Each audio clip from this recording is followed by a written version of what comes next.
The 3rd century BCE, the Central Asian steppes. Life here was as harsh as the winds and as scarce as the soil itself. Nomadic tribes crossed thousands of kilometers with their herds, constantly clashing with rival clans. The name of the Xiongnu was rising as one of the strongest peoples of this vast land. Yet this power was at risk of being torn apart by internal struggles for the throne. The Han society was shaped by the rules of nomadic life. Their tents were made of felt, their clothing of leather, and their true source of power was their horses. For a Han, the horse was not just a mount, but the very symbol of life and war. Authority depended on the unity of the tribe. A ruler carried not only the dynasty's power, but also the trust of his people. Yet Teoman's old age made the future of leadership uncertain. The young wife of Han ruler Teoman was plotting to secure the throne for her own son. By portraying Mete as unworthy, she sought to discredit him. The whispers within the yurt soon became reality. In his father's eyes, Mete turned into an unreliable heir. The dynasty's future had fallen under the shadow of intrigue. Under the influence of his stepmother, Mete was given as a hostage to the Yuezhi, enemies of the Huns. For the Huns, this decision was a humiliation. In the Yuezhi camp, Mete was chained and mocked, yet this ordeal became his school. He remained silent, watching and learning. He memorized the Yuezhi's battle formations, ceremonies, and discipline. This experience would later fuel his military genius. Mete broke his chains and fled. He galloped beneath the moonlight.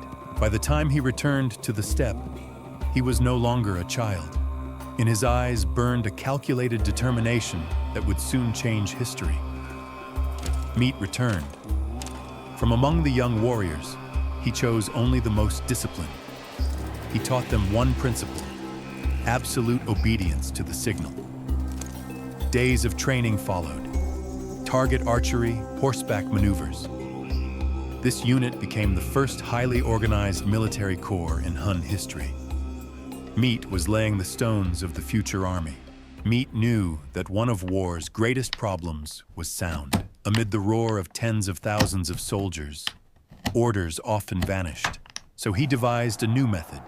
Master archers were told to carve small holes into arrowheads. When shot, the wind turned these holes into eerie whistles. From then on, signals would be given not by shouting, but by the sound carried on the wind. One whistle meant advance, another meant retreat. Thousands could now move as one body. For the first time in history, an army used the voice of the sky as command. Mete knew discipline had to be tested. His first target was his own horse. This decision shocked everyone. For a Han, a horse was half of one's life. Soldiers hesitated, struggling to lift their bows. But Mete was firm. Those who disobey the order will be punished. The hesitant were executed. From that moment on, the army learned a single truth. The commander's word was greater than life itself. The Han army became a disciplined force, acting with one will.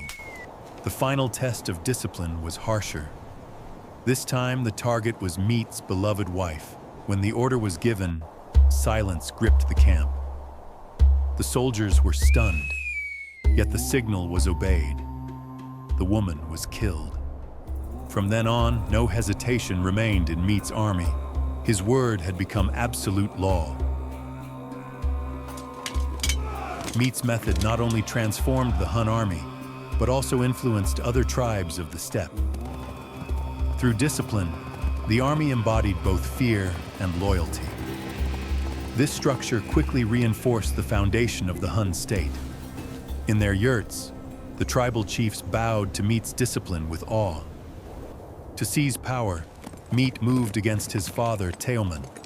He arranged a grand hunting expedition. Teoman set out with only a small group of guards, yet some of these guards were already under Mete's command. Silence veiled the approaching storm.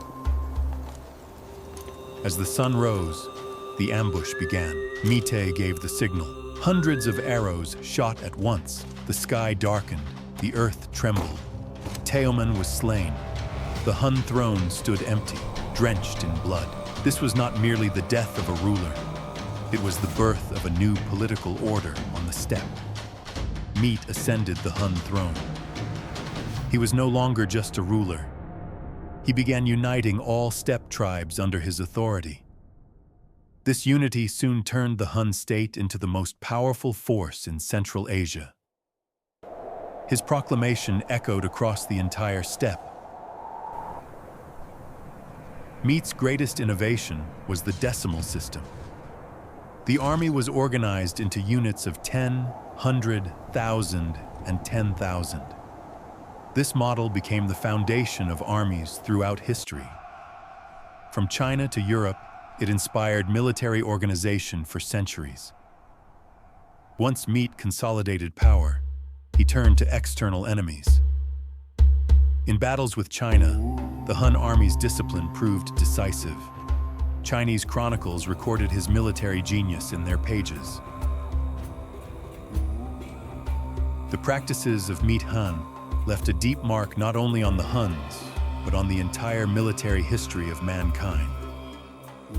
The whistling arrow and the decimal system became models, inspiring armies for centuries.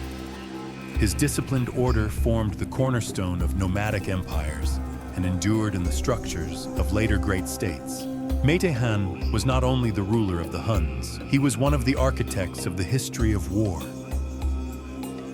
A leader whose vision and discipline shaped the steppe. His strategies became the foundation of armies for centuries. His name still echoes where the sky and the earth meet, carried by the wind as a reminder of how one man changed the fate of nations.